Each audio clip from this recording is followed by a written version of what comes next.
Respectable Fringe. What's going on, ladies and gentlemen? Welcome back to The Fringe. Welcome to our not-so-small fringe minority here on the channel, as it's going to be quite the show tonight. A little bit different. We're broadcasting on a Saturday instead of our usual Sunday night wrap. I hope you guys are all having a wonderful long weekend. Hopefully it's not smoky like here in Calgary and you guys are enjoying some of the weather. I know this afternoon I passed a campsite just outside of town when I was out running some errands with the family, and my wife said, I don't know how anybody can camp this weekend. And I'm guessing that those are just sites that people booked in advance that they couldn't get away from. But I don't see how anybody could be enjoying it with that smell of smoke outside. Really making it tough to breathe. I know, like, even in our home, like, you can really smell the smoke inside the house, even though the windows are closed, and it's like a haze. Now, luckily in Calgary, well, at least in the south end, it's starting to clear out a little bit.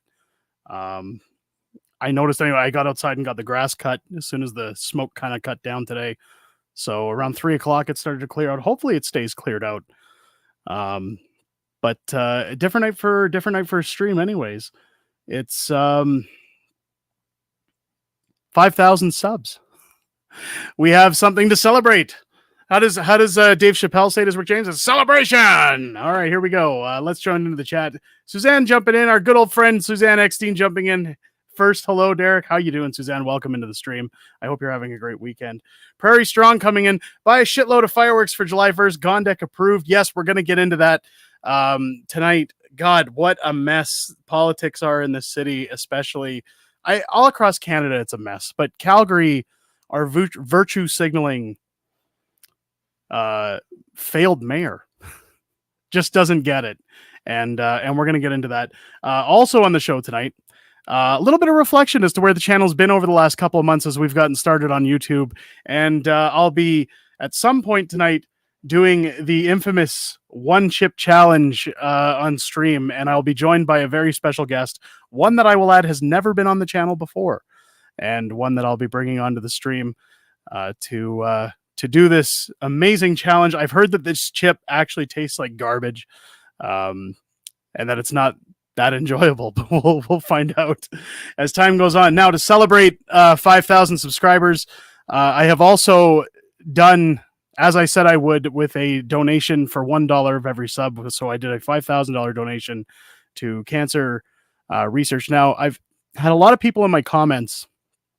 I've been talking about the donation to cancer research on our videos. And I've had some people say, oh, do you realize that when you give your money to those foundations, like, it doesn't go to actual cancer research? They don't want a solution. They don't want to cure cancer and all these things. I kind of want to explain the reasoning behind my donation. And there's people that have been here a long time that understand. And there's of course, we've had a lot of new subscribers come to the channel. So there's new people here. Back in 2020, during the pandemic, I lost my mother to mesothelioma. And it was very heartbreaking and brutal to sit there and watch everything that my mom went through. She tried to delay the inevitable as long as possible by doing chemotherapy sessions. And unfortunately, it was to buy more time to spend with family. And because of the pandemic, she wasn't allowed to. So she essentially extended her life to simply sit in her home and watch as the world passed her by in her final days. And the branch of the Cancer Foundation that I have donated these funds towards are families that struggle when it comes to costs associated with mesothelioma. So if you're not aware of mesothelioma, it's an infection of the lungs usually caused by exposure to asbestos, and it is incurable. Anytime you get the diagnosis of mesothelioma, they say that I think it's like 3% of people can go into remission. But of course, there is no cure. It's basically a death sentence. And a lot of families are unprepared. When my mother was diagnosed, there's no history of cancer in her family. There was no expectation of this horrible travesty happening to our family. And there are families out there that get this news, and sometimes they're given this news with weeks, if not days, of somebody being able to live before they pass.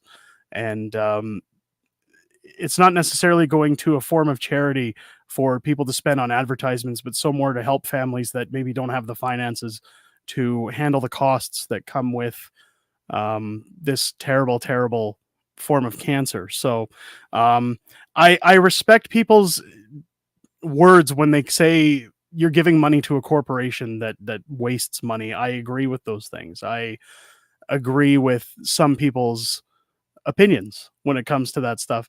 I would simply ask that anybody who's watched the videos, who's commented that doesn't understand why I would donate to that cause, maybe take this explanation and understand that for myself, it was more something to do in my mother's memory and for her, for in her name, and kind of pay it forward. I've been very fortunate with Unacceptable Fringe that I'm in a position where I can do those kind of things. I can put some money towards a cause, and much like when I run for mayor, I've always said there's no decision you can make that's going to please everybody. And I understand again that some people maybe don't see it as um, a valid or effective way of dispensing charity. But for me, it was more personal. So I just ask that you understand that while you may have discrepancies with that, it at the end of the day was my money that was donated, not money from the channel, and I was happy to see it go there. Now, with that donation being made, there's only one bit of business left to attend to, and that again is the one chip challenge, which we'll be getting into later in the stream. Let's get caught up in the chat, shall we? It's where are we here? Where did we leave off? Metal makes me happy. God, it makes me happy too. It's nice to see some metal fans in here. Congrats on the 5K subs. You know what's funny is that as soon as we hit the 5K subs, I told people I'd be making that charitable donation and doing the one chip challenge. And as soon as I made the announcement we hit 5K subs, people started unsubbing. So there were people who just wanted to sub for the sake of getting me to donate. And I'm still going to be a man of my word, and I'm still following through. So we still made the charitable donation. I think we're at like 49.90 or something. So we're like 10 subs down, but I really don't care. YouTube always goes up and down, so I'm just counting it as 5,000. But it's still something to celebrate. I've only been doing YouTube for maybe 7 months, and we're sitting at 5,000 subs. So that's a pretty good track record so far. As I try to build this community as best as I can. There's people out there I've seen that come to YouTube for years to try and build a community, and they don't hit 5,000 subs for multiple years. So I'm very grateful for everyone who comes to this channel, who watches our videos, and supports the books that we as a company put out. So thank you to everybody who comes here. Thank you to all of our guests that we've had over time. And the people that even like Suzanne, who come in and say hello every day and try to add to this channel and add to the sense of community. You guys are great, and I wouldn't do it without such a great community. So very grateful for that, and onwards and upwards as we continue the celebration. Gondex Clueless, yes. Welcome into the stream, Derek. Gondex looks like a meerkat and their freaky eyes. I've associated it to a few other things, but that's that. Thank you for the kind words, Suzanne. Okay, I'm not going to read that one off. I appreciate that, Metal. Thank you so much. So very sorry to hear about your loss as well. Two aunts, two uncles all gone from cancer during the COVID lockdowns. I'm very sorry to hear that. I'm sorry to hear that. Prairie Strong, I'm sorry to hear of your losses as well. Suzanne saying 4.99 subs. Yeah, so we're right on the line. So I'm not going to go back and say, well, we dipped below 5,000, so I'm not going to. It's not one of those channels, folks. I see it as a victory. I think it's a big victory where this channel has got and what it's turned into. And I'm really grateful. I'm really grateful. So thank you to everybody who's been here. I'm looking forward and not forward at the same time to doing this one chip challenge. But hey, what I say is what I say, and I'll do what I say I'm going to do. But a little bit of catch up. What's been going on this week? Well, it's maybe an exclusive as we announce it here on this channel. I haven't said anything on Twitter, but our newest book has been completed. Well, on the writing end, it's been completed and submitted to my illustrator. I'm still not going to put a release date on it because with her college year coming up to a close, I don't want to put any pressure on my illustrator to be done by a certain point, but my guess is by mid to late summer, we should be seeing a release date for our new book that's coming out, and we're kind of weighing out titles at the moment.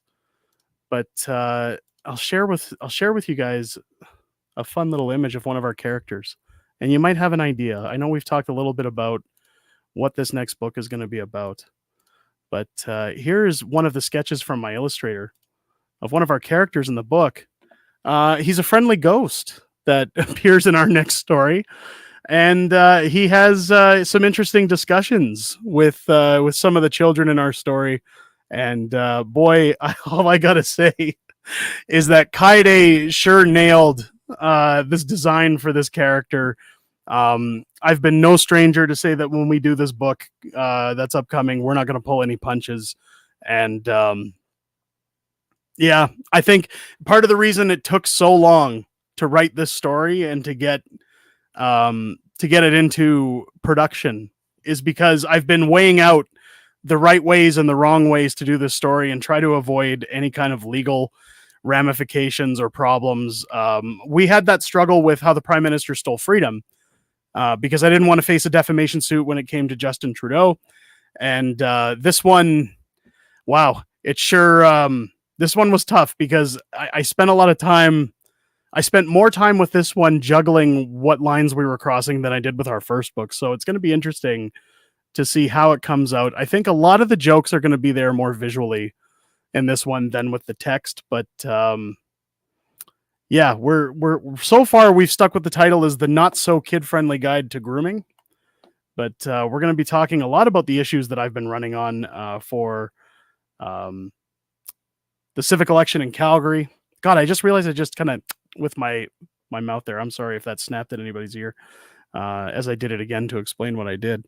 The not so kid friendly guide to grooming will be tackling some of the issues that I've been running on in the civic election of Calgary when it comes to drag story time and well, flight logs and certain people that are on those lists. It's going to be an interesting book, I think. So it has gone into production, and I will have a release date soon. So I guess stay tuned for that as we move forward on the channel. Not only that, when it comes to books, also just an update. I did post to Twitter today that a screenshot of an email that I've received from Amazon Kindle Direct Publishing. They have been so generous to inform their author community that starting July or June 10th, they will be raising their costs for printing once again on all books, all formats. So that means that the prices of Unacceptable Fringes books will obviously have to go up to compensate as a result. Now, this is again something internal from Amazon. This is not something that I deal with personally. I take no pride in announcing that. I try so hard when we launch our books to see the value in them and try to price them at a point that is attractive towards people. And unfortunately, Amazon is doing what every other company has done right now, which is taking advantage of certain taxes and fees and things that are being put into perspective so that they can ultimately charge people more and take a larger cut and a larger profit when it comes to distribution in their business. So my advice for anybody who's been waiting on our books, grab a copy before June 10th, before that price increase. Save as much as you can. I will try, and we sometimes have clearance from Amazon to put some sales on and things like that. So I'm going to try to do some sales, but I think those sales only last, you can only do them once every 6 months or something for 72 hours. So I'll try and get some sales going forward. And while I shop for a publisher, I am still doing that, and I've been doing that for quite some time. I will also be setting up, I think what I'll do, not a lot of people use Facebook and stuff, but I think what I'm going to do is set up something like a Facebook group and email address for people to get in touch and order signed copies of our books. A lot of people have been asking for signed copies of our books for a while, and I'll be getting those out so that people can email or people can go to that group and send a direct message on Facebook as to which books they would like, how many they want signed. And that way too, if people are paying a little bit more for books, I'll be shipping them out personally, and people can hopefully get their hands on some signed books and we don't have to worry about signing tours and things like that. And at least then, if you're paying a little bit more, you're getting something that's going to make you happy. So yeah, just a little update on that end. And again, folks, I even said in the tweet, I take no happiness in telling people about a price increase. I don't agree with it. I really don't agree with it. And it's scary. This is a lot of people always say, well, you're grifting. It's a business. Don't grift. Look, this is a job like any other job. You know, somebody who sells, like the Gap sells clothes. The Gap's job is to sell clothes. My job is to sell my work. So when it comes to it, it's a business. And I've tried to run it accordingly. I've tried to run it responsibly. And as a business owner, it's scary. It's scary because you start wondering, are people going to think this is out of greed? Or are people going to think this is um, the end of them supporting your products when you come out with future products? Are they going to be too high of price for people? I've often said, I've had a lot of people reach out to me that say, you know, I'm on disability, or we lost our jobs. I like your books. I want to buy your books. We just can't afford it. I understand those things. And I always tell people, support yourselves before you do anything in terms of entertainment. I'm much happier for somebody to tell me they're paying their bills rather than going out and buying our books if it means them paying a bill. Please look after yourselves. I'm happy to entertain people. I'm happy to put out these products and keep entertaining people. But it is scary because money is a luxury a lot of people can't afford these days. And it's tough to request people spend their money on your products when so many people are struggling right now.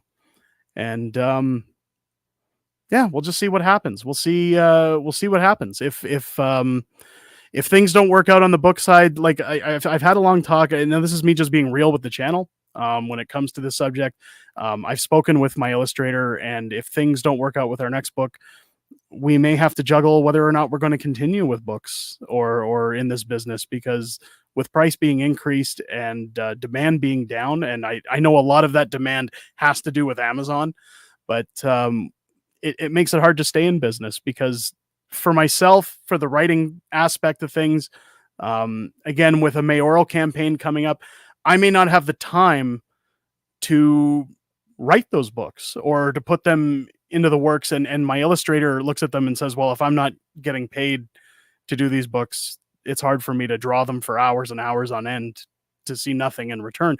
Just like any business, guys, call it a grift all you want. It's somebody said it best. I saw it in the corner of my eye here. Raging Against the Machine. It's called survival. It is called survival. And yeah, that's essentially where she's at as well. As she says, if we don't see some kind of support, this isn't a threat either or any big. I'm just being real with my audience. Because of what Amazon's done with this increase, it just makes it hard for us to go forward. So we'll see how the next book does. Hopefully it does well, because we do have some other plans for some other books. Ones that I think are going to do great. So we'll see where things go. Let's catch up with the chat again as we move forward with this celebratory stream. We'll get off the negative. Your books are well priced, but when everyone's costs go up, they have to pass it on down. I agree, and it's unfortunate. It's everything has gone up. We could not do anything about it. Absolutely. We got to that one. Those are the real grifters in most cases. I get it. But the thing is, there are guys out there that I see on YouTube where they throw a lot of stuff out there and expectations. Because like, look, if you ever go and see some of those videos where it's like, don't forget to like and sub. Oh, and join our Patreon. Oh, and come join our private Discord, which there's a fee for as well. And buy our shirts and buy our, you know what I mean? Like it's buy me a coffee. Go buy these. Like, I don't agree with those things. I don't think there's anything wrong with making money in a business if there's a demand. Supply and demand runs the world. And I mean, we released new shirts last week for the election. Actually, maybe I should maybe I'll bring those up real quick just for fun, because while I'm sitting here calling out grifters, we had, where did I put it? Hang on. We had shirts come out last week. that I thought looked pretty darn good. I took some time and thought about what I think people would like, and with the election on the rise in Alberta, I thought it would be fun to do something in the store to, you know, show for people to show their support of where they wanted to move in this next election. And well, here we go. Let's bring this up. I think a lot of channels, and while I bring this up, just so that again I can look like a hypocrite and show that I really don't care where people spend their money. Um, there's a lot of channels that ask you to do these things. Now, these are available in our shops. We don't do a lot of merchandise on Unacceptable Fringe. Most of our sales have come from our books, and that's okay. We just offer this as an option because sometimes I've worn my red Unacceptable Fringe hoodie on stream, and people say, "Hey, how do I get one of those? That looks cool. I want one." So we simply offer it to people. But I've never told people go and buy these. Except I did have a video last week where I said, "Look, we're not sponsored, so I'll plug my own stuff." But it's more just to inform people that, hey, if you want it, it's there. But nobody's holding a gun to anybody's head to go and buy that stuff. So if you like it, go grab one. They are on sale, I think, till the end of the week, just because they're new designs. The site that we use puts them on sale right off the bat, and then they go to regular price. So I wanted to get them out in time for the election. Let's catch up again in the chat. Good old CB jumping in. How you doing, man? Welcome to the stream. What kind of ice cream are you going to go with after the chip? I will not be doing anything. It's we're just going to stomach it and move forward, man. We're going to push on through. Keep writing. The books are fun. Timo, welcome to the stream. Thank you so much for the great comment. I appreciate that, man. Some of them get a little pushy. Yeah, and that's I call it e-begging. It's look, YouTube. Like, we have memberships on the channel. I've got emojis. We've got all sorts of things, but those are just the usual setup things when you do these things. And again, it's an offer that, hey, if you want emojis, they're there. I'm not telling anybody to jump in on that stuff. It's simply, this is what the norm seems to be. So I follow on that track. But the one thing I've often said to people is YouTube is a hobby. And there are people that run it as a business. There are people that have, 50,000, 70,000, 100,000 plus subs. That's their bread and butter. They focus full time on their channel. That's their living at that point. I'm not going to knock it, but I think that when somebody gets into YouTube for money is where I say that it's a no-no. So what I mean by that is there was an old discussion I used to have with my old man about when I'd go to the casino with my friends. One of them had a really bad gambling addiction back in the day. And my old man used to say, you should be going to the casino for entertainment, not for gain, not for financial gain. Meaning, he used to say, go in there with $50, $100, whatever you have, and say, this is what I'm prepared to pay for entertainment. And once it's gone, that's it, I'm done. And it's all about discipline. And this isn't really to get off, derailed and into another discussion. But what it was talking about is that you should never be going in there for financial gain. If you win, that's great. But you should be going into it saying, this is my form of entertainment. Now, YouTube for me is just a way for me to advertise what I'm doing. It's a way for me to talk politics with everybody, have some good discussions, build a fun community, and have fun while I'm doing it. Now, if that turns into another source of revenue, that's great because YouTube rewards people for being on their platform. But I don't like being one of those people that pushes over too much simply because it's not fair to the viewer to make them feel like it's their responsibility to pay your bills. When I go downtown and I see somebody telling me, well, do you have an extra cigarette? Cause I don't want to work. And I'm not talking about homeless people. I'm talking about people that genuinely, I had a guy come up to me in West Edmonton Mall once and ask me if I could buy him a coffee. Just because he didn't want to bring his wallet to work.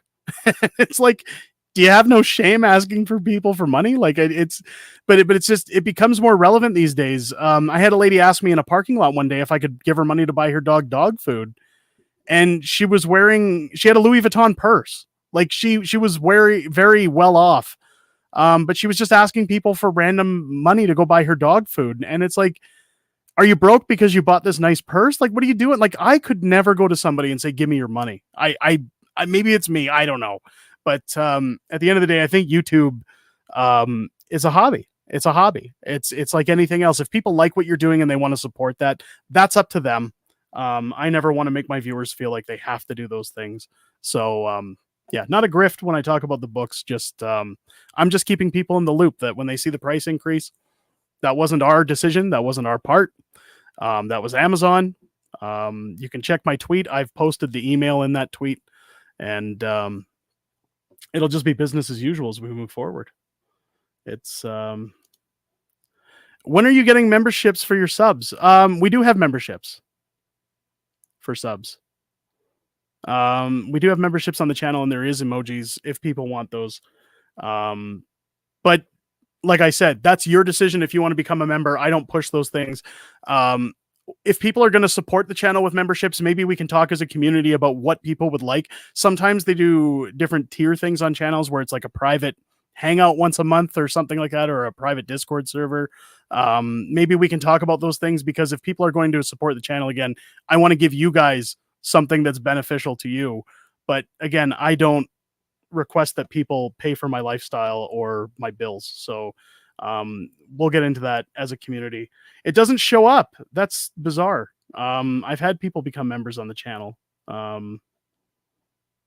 I'll look into that, Suzanne, with YouTube. I'll check that out, because it shows me on my end that it's active. Sun and Dagger coming in. Much love from Calgary. Thank you for the nice words, and welcome into the stream. Hopefully you're having a smoke-free weekend as much as possible, as Calgary is getting really nasty. And speaking of Calgary and Mayor Jody Gondek, we got into a tweet about Canada Day. I'm going to bring that up. I should have brought all this up before the show. I'm sorry, folks. I had a little bit of a family emergency with my kids, and I got delayed on preparing for the stream. So it was kind of like a mad rush to get into the stream tonight. Let me find.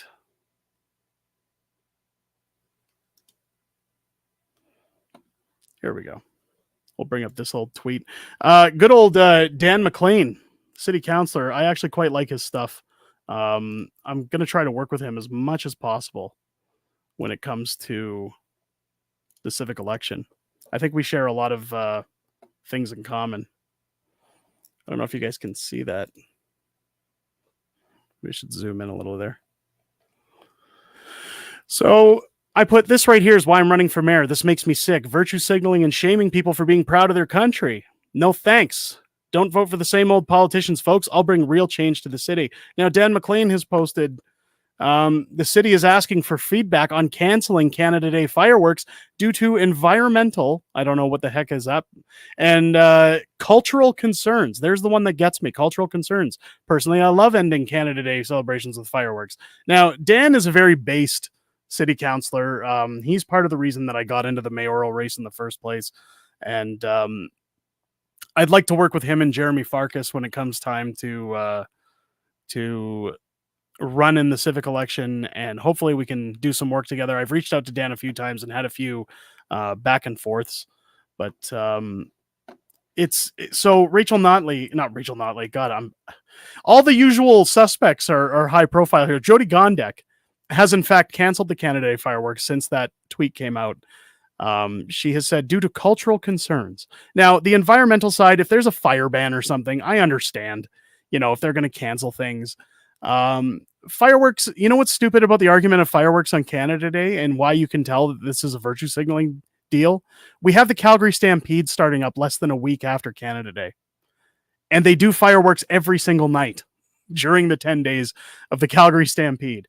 This is nothing more than Jody Gondek shutting down the city on her woke, stupid beliefs to virtue signal. And it's stupid. I am so sick and tired in this city of seeing it's bad to be white. It's bad to be Canadian. There were times during the Freedom Convoy where you heard the government saying waving a Canadian flag is terrorists. Like it's terrorism. It's a form of terrorism. And it's like, what? This is Canada. Like, why can't we be proud of our country? I said to my wife the other day, how many refugees have we brought in from the Ukraine over the last year and a half? How many refugees have we brought in from all over the world? And we're supposed to be ashamed of our country. You don't think that those refugees who are coming here and enjoying their lives don't want to celebrate the country that's giving them the freedom to go outside, to be a family, to not live under the tyrannical rule of the Ukraine, I guess you could call it. Nobody wants to say Zelensky's a bad guy, I guess, these days, but hey, you're telling me that the people who come here for a better life aren't interested in celebrating Canada as a country? Go to the United States. Go to the US and tell them they can't have fireworks on the 4th of July, that it's culturally concerning. See what happens. Right? See what happens in the US if you try telling them they can't have fireworks on the 4th of July.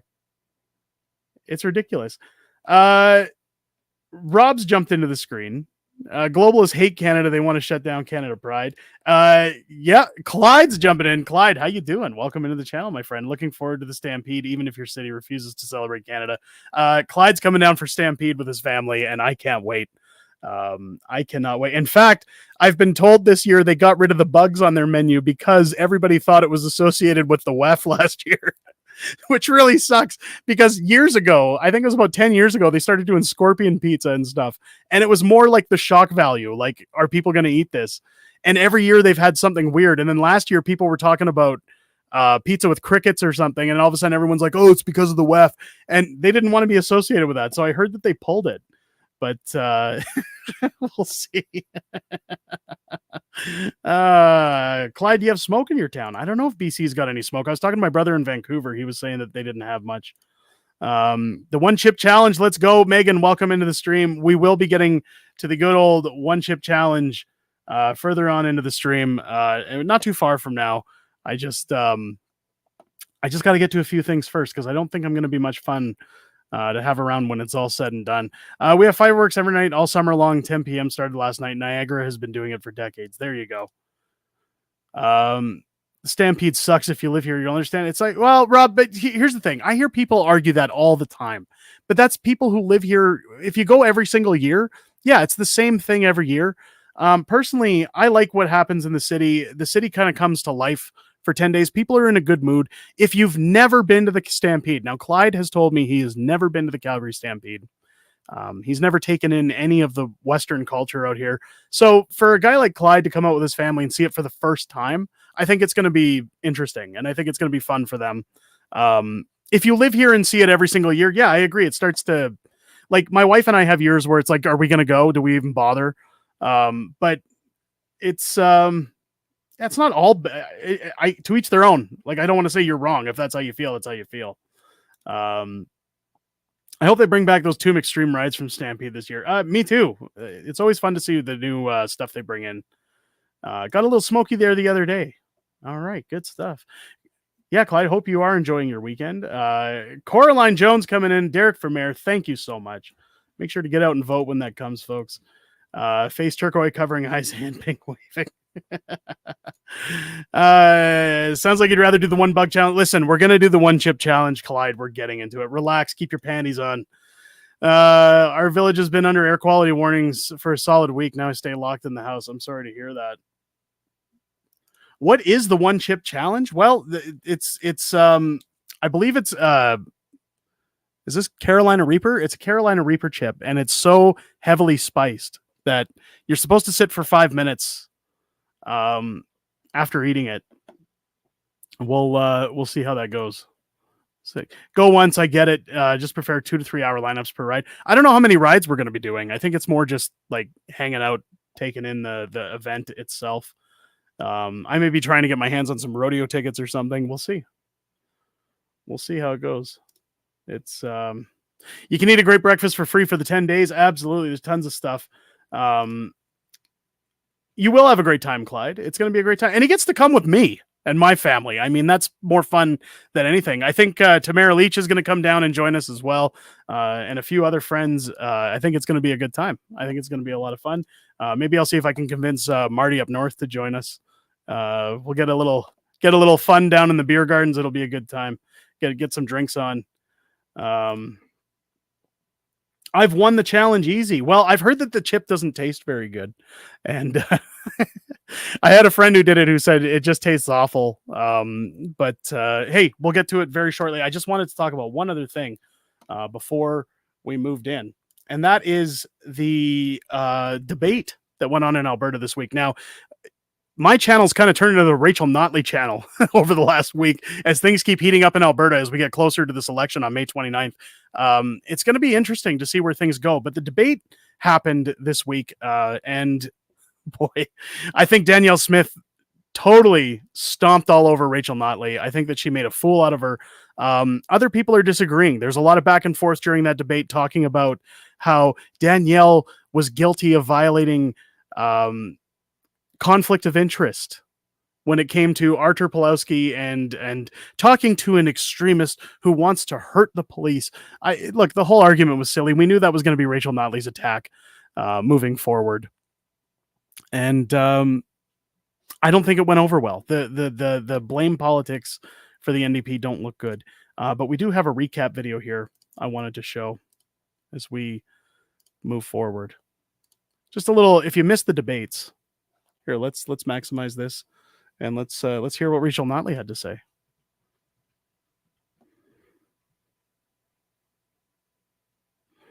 Oh, wait a minute. Is that Rachel Notley?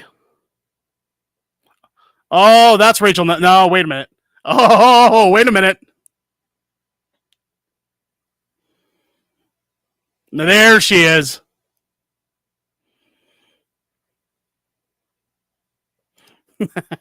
That's the many faces of Rachel Notley. Is that what we should call that? The many faces of Rachel Notley. Talking about the investments being driven away from Alberta. Well, let's talk a little bit about Rachel Notley's record when she was Premier of Alberta. 4 years of oil being shut down, no production, no wells, one pipeline getting through. And the only reason it got through was because those plans had been put in place long before she became Premier. Countless jobs leaving the province, people fleeing the province. They had 4 years to fix our medical problems and did nothing, despite the fact that Rachel Notley's husband, she was so adamant to talk about conflicts of interest and Danielle breaching conflicts of interest. And I got to give credit to Danielle Smith. The one thing she didn't bring up is if I was Danielle Smith, now she did take the high road, and I do agree with her taking the high road because it shows some class. But one thing that she could have brought up is the fact that Rachel Notley's husband, well, he's high up on the ladder when it comes to QP. QP, is that, I was going to say Coop.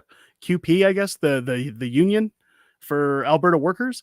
If anybody wants to talk about a conflict of interest, it should be Danielle Smith bringing up that, hey, if I'm guilty of a conflict of interest for merely asking a Crown prosecutor. Now, the most extreme Danielle went with, where they're calling it a conflict of interest, is asking the Attorney General of Alberta, are these charges worth our time pursuing? There's a reason for asking about that. She wants to know, is it worth pursuing these charges that go against the charter that probably aren't going to stick, that are going to cost taxpayers hundreds of thousands, if not more, in tax dollars to run through the court system? I don't call that a conflict of interest. I call Danielle Smith doing her job. She hasn't gone to any Crown prosecutors or any attorney generals and said, can you drop the charges against Artur Pawlowski? Can you do something illegal behind closed doors for me? She's done her job. She's done her job. And she's been exonerated since. And yet you can still see on Twitter the NDP riding that one to the stable till the wheels fall off, still insisting that she's broken the law, that she's a criminal. I think Danielle Smith did a really good job defending herself against Rachel Notley. I thought she did a great job. I think she easily won that debate. But it's going to be interesting to see. They're still saying that Calgary's a little bit of a neck and neck battleground for them. I don't know. I don't know what's going to happen in this province if Rachel Notley wins. It's scary. It's really scary. My wife asked me the other day, what happens if she does win? Like, what are we going to do? And I said, well, I feel like it would be really hard for me to run for mayor at that point. I'm still going to do it. But it's going to be very difficult because with Rachel Notley in charge of the province and Jody Gondek at the helm for the city, it's going to be really hard to get a lot of things done, and it's going to be hard to convince people that, I mean, it's going to be very evident if Calgary's the battleground that people should vote outside of Jody Gondek. Now, I think Jody Gondek's popularity is minimal when it comes down to the city's politics, but we'll see. We'll see. We'll see how it goes. It's Everett jumping into the stream. Congrats on the upcoming 5K subs. Or did it already happen? It technically happened. It happened yesterday, and then as soon as I said that I'm making the donation to cancer research and doing the one chip challenge, a bunch of people unsubbed. So I think I had a lot of subs come in strictly to make me donate and do this. And I think we're less than 10 away from hitting it again. I really don't care. We're still going to celebrate. We're close enough. Notley switched to coal power plants to gas power plants and the gas and the oil money. If she changes it again, how will she pay for it without the oil and gas money? So they're saying it's going to cost upward of $35 billion to phase out of natural gas by 2035, which is unfeasible. It's completely unfeasible. Danielle Smith had a good answer for everything that she was retorting, and that's that, hey, by 2050, we could be away from natural gas, but it's going to be a slow transition. And it's going to 90% of our power grid right now is natural gas. So what we have to do is find a way to make it affordable for people. And I agree. I think Danielle, when you see, if you go back and watch the debate, or if you were watching the debate when it was live, if you watch the tactics of both of them, Danielle Smith has an actual plan, and she has an explanation for everything that she was asked to run on, everything that she's asked, what's her platform. She had a decent answer. Anytime she was questioned by the opposition, she had a great retort for them. Very well spoken. While Rachel Notley, the entire debate continuously just attacked. There was no discussion of what she wants to do for this province, what she's going to do to benefit this province. It was all, look at the nasty things Danielle Smith has done, and look how terrible Danielle Smith is. Look at how horrible of a leader Danielle Smith has been. And Danielle nailed it on the head when she kept saying Rachel's not running on her old record because she can't. It was disastrous. She's running on Danielle's record, and she's running on here's what I'm going to do rather than here's where I've been. And that's kind of the benefit of going into this election, I would think, for anybody who's curious what we're going to end up with when it comes to how a province is being run. We've had 4 years of Rachel Notley. We know what that looks like. So why the hell would anybody want a communist style government with no jobs, no moving forward, high taxes? It's beyond me how anybody who understands politics, and this isn't a right versus left or I like my side more than your side. This is me just saying, look, if you know anything about finance, if you know anything about the economy, if you know anything about day-to-day living and the costs associated with it, how can anyone that understands those basic, and I'm talking like entry-level principles on those things, you don't have to be a political science major to understand what is going to happen. Again, we've been there. How can anybody with a basic understanding look at Rachel Notley and say, oh yeah, I want that? Right? Like, I hear the argument all the time. I've got a friend whose wife works in the education system, and he says, well, the NDP always fund education and they're really good at that. So we're going to vote NDP because it's going to help my wife out with her job. And I always say, is her raise going to support you when you lose yours and you're out of work? And he says, nah, my job's going to be fine. And I say, okay, great. Well, you do realize that raise, even if she gets a raise, if they get more funding and any portion of a raise is passed down to her, that raise will basically go against all the new taxes that they bring in. And you won't be any more ahead than you currently are. In fact, you'll probably be more in the hole than you currently are. And that's usually where the argument, not even the argument, but the discussion stops. And people say, oh, shut up. You don't know anything you're talking about. And I was there for 4 years while she ran the province. Well, while she neglected to run the province from Sky Palace.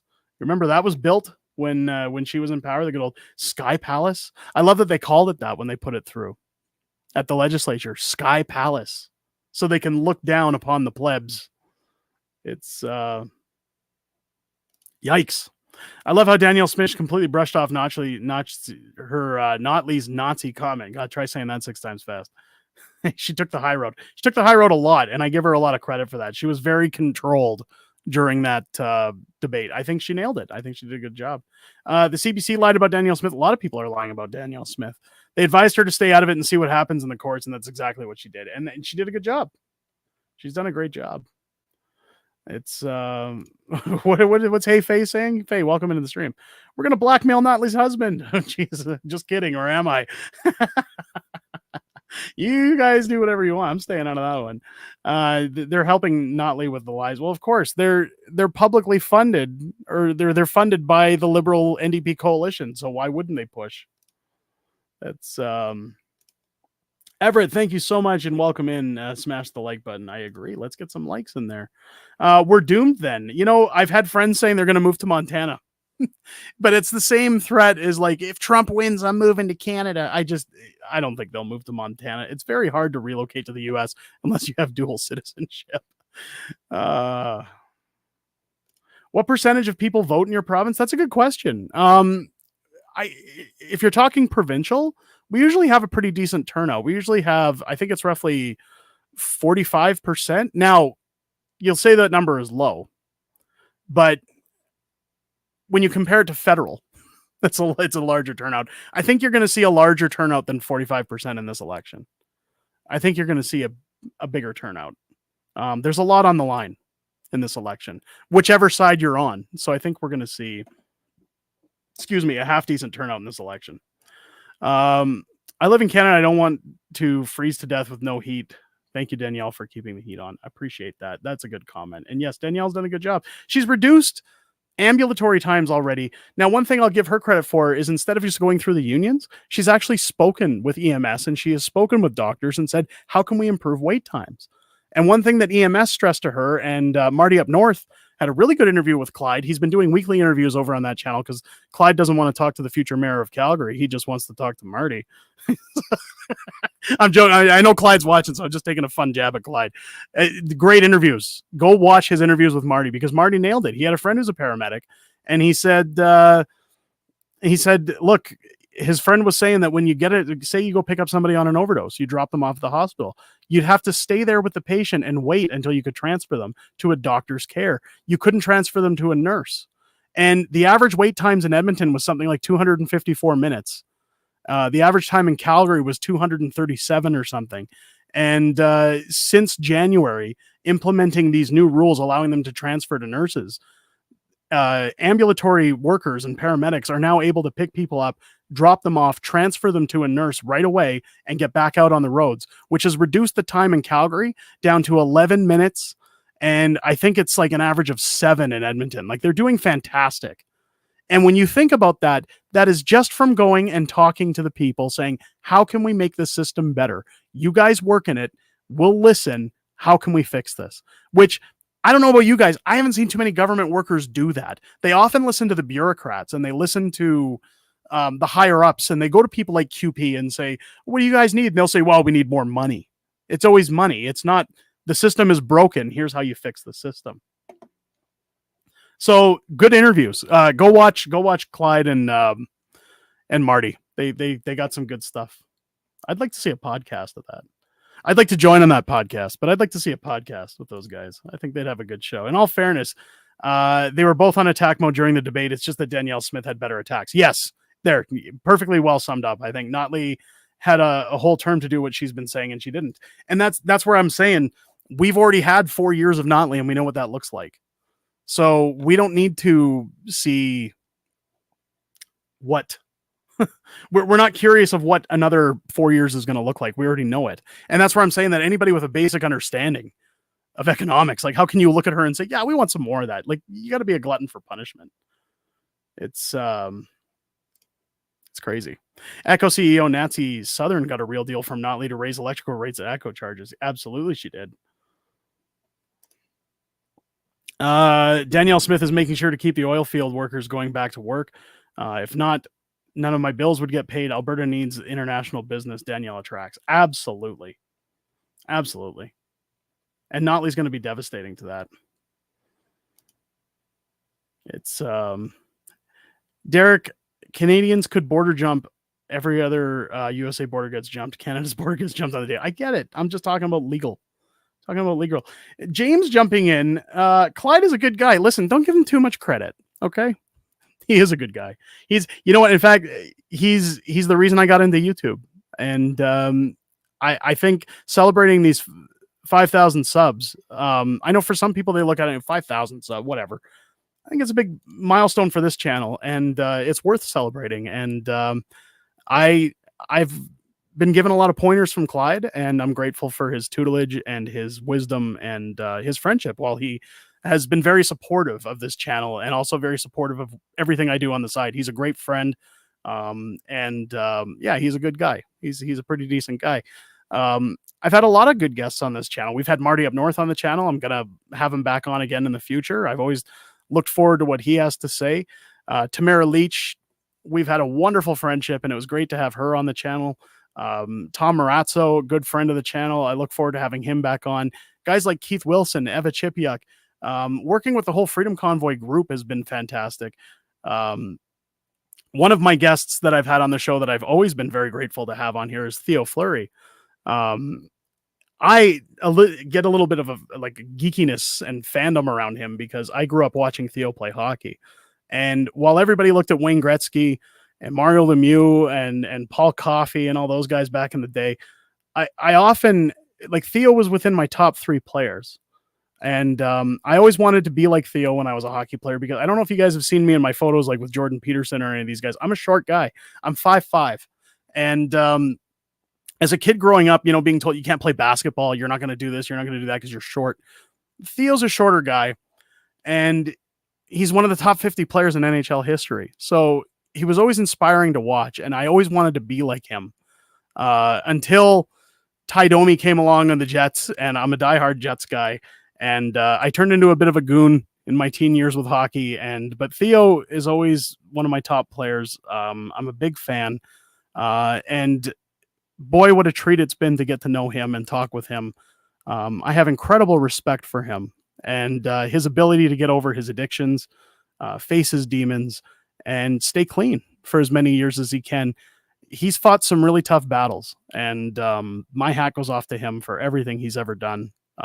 Trying to keep himself on the up and up. And I'm grateful to call him a friend. And I look forward to hopefully having him back on this channel as well.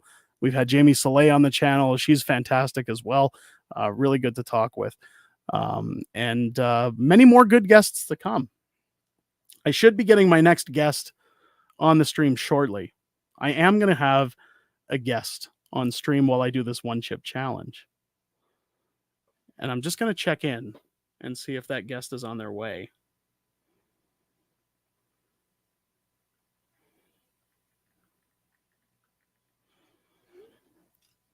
We're going to have a guest join me on stream while I do this challenge, because as soon as I made the announcement I was going to do Clyde, I've done a podcast with Marty. It's on the channel. I'm talking about like a weekly podcast that's not for Alberta elections, where you maybe have another guest from Calgary join in that podcast, where we kind of build it up as a regular thing, Clyde.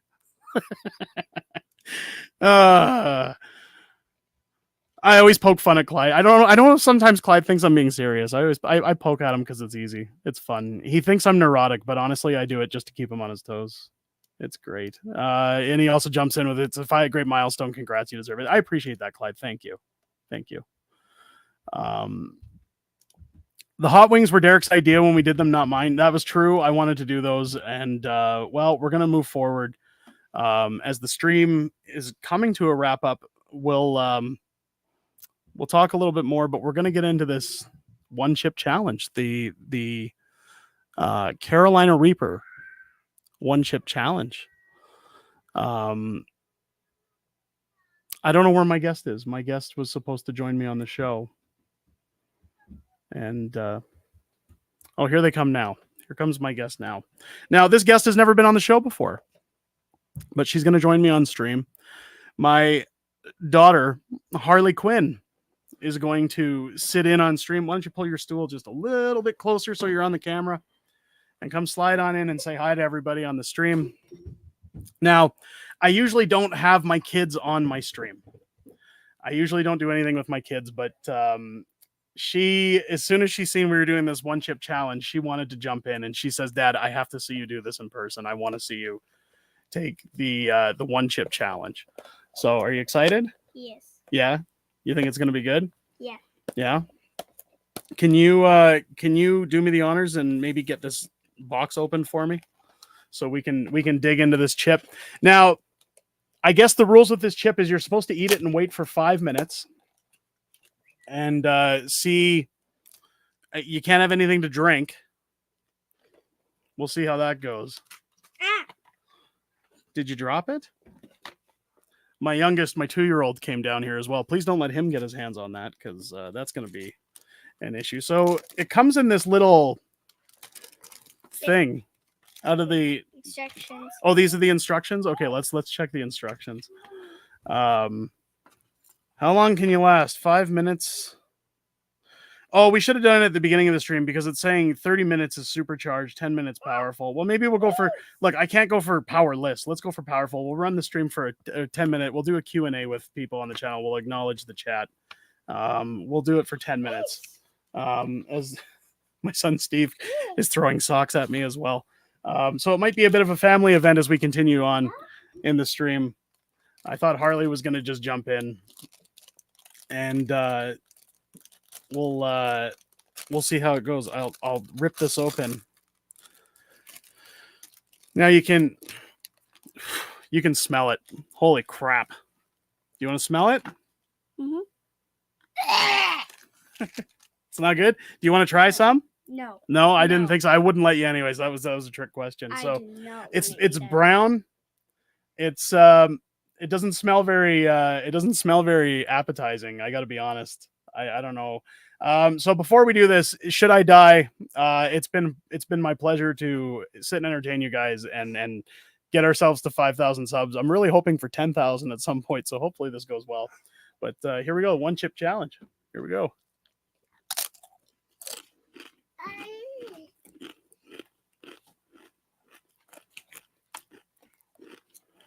Okay, so it's burning already. The dust.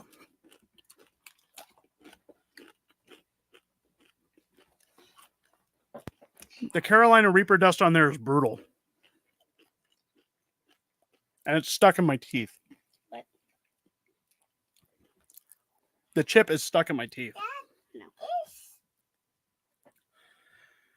All right, so we got 10 minutes on the clock. Holy crap. That's rough. Are you sure you didn't want some? Yes. Okay. Well, orange pop takes the burn away. Holy shit. So, I'm already getting hiccups. That chip had a lot of dust on the chip that as soon as it touched my mouth, it burned. Is there anything you want to talk about, Harley? No? Oh my God, guys. I'm not going to make it. That dust all came off onto my tongue. My throat's closing up. Do you want me to go get the milk? I'm going to end the stream.